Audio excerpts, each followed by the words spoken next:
Hotel റൂമിലെത്തുന്ന Balachandran പെങ്ങളെ നോക്കാൻ room എടുത്ത് കിടക്കുന്ന ആങ്ങളമാർക്ക് കണക്കിന് കൊടുക്കുകയും അലീനേനെ പറ്റി അന്വേഷിക്കുകയും ചെയ്യുന്നു. തുടർന്ന് ഞങ്ങളെയും ഞങ്ങളുടെ പെങ്ങളെയും ചതിച്ചവനാണ് നീയെന്നും ഇനിയും അലീനേനെ വീട്ടിൽ കയറ്റിയാൽ അത് ക്ഷമിക്കാനാവില്ലെന്നും ഞങ്ങളുടെ പെങ്ങൾക്ക് വേണ്ടി എന്തും ചെയ്യുമെന്ന് പറയുന്ന ആങ്ങളമാർക്ക് ബാലചന്ദ്രൻ കണക്കിന് കൊടുക്കുന്നു.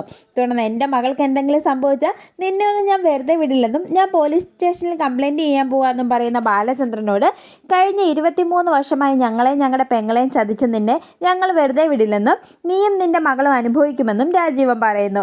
തുടർന്ന് ദേഷ്യം വരുന്ന ബാലചന്ദ്രൻ വൈജയുടെ ആഗ്രയിലെ കഥകളും വൈജ വിവാഹത്തിനു മുമ്പ് പ്രസവിച്ച വിവരവും പറയുന്നത് കേട്ട് ശിവനും രാജീവനും ഞെട്ടിപ്പോവുകയും ബാലചന്ദ്രന് മുമ്പിൽ ഒന്നും തിരിച്ചു പറയാനില്ലാതെ തലകുനിച്ച് നിൽക്കുകയും ചെയ്യുന്നു. തുടർന്ന് ഗംഗേട്ടനാണ് സത്യങ്ങളെല്ലാം പറഞ്ഞതെന്നും ഈ കാര്യങ്ങളൊന്നും ഞാൻ വൈജയോട് ചോദിച്ചിട്ടില്ലെന്നും മനുവിനും കൃഷ്ണമോൾക്കും സത്യങ്ങളെല്ലാം അറിയാമെന്നും എൻ്റെ മകൾക്കൊരു കേടുപാട് പോലും സംഭവിക്കാതെ തിരികെ കിട്ടിയില്ലെങ്കിൽ ഈ കഥ ഞാൻ നാട് മുഴുവൻ വിളംബരം ചെയ്ത് കൊല്ലപ്പള്ളിക്കാരുടെ മാനം കെടുത്തുമെന്നും ബാലചന്ദ്രൻ പറയുന്നു.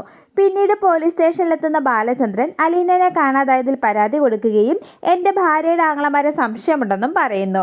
ഇതിനിടയിൽ ഹോട്ടൽ റൂമിലെത്തുന്ന ഗംഗാധരൻ എന്തൊക്കെയാണ് നിങ്ങൾ കാണിച്ചു കൂട്ടുന്നതെന്ന് ചോദിച്ച് രാജീവനോടും ശിവനോടും ദേഷ്യപ്പെടുകയും ബാലചന്ദ്രൻ ചതിച്ചതുപോലെ തന്നെ വൈജയും ബാലചന്ദ്രനെ ചതിച്ചിട്ടില്ലേ എന്നും ചോദിക്കുന്നു.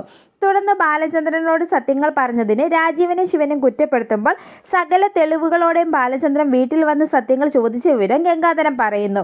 തുടർന്ന് ഈ പ്രശ്നങ്ങൾ വഷളാക്കിയത് നിങ്ങളും വൈജയും ചേർന്നാണെന്നും 23 വർഷം മുമ്പ് വൈജ പ്രസവിച്ച കുഞ്ഞ് മരിച്ചിട്ടില്ലെന്നും ബാലചന്ദ്രൻ പറഞ്ഞ കഥകളെല്ലാം കള്ളമാണെന്നും വൈജയുടെ മകളാണ് അലീനയെന്നും അലീനയ്ക്ക് സത്യങ്ങളെല്ലാം അറിയാമെന്നും ഗംഗാധരൻ പറയുന്നത് കാണിച്ച് എപ്പിസോഡ് അവസാനിക്കുന്നു.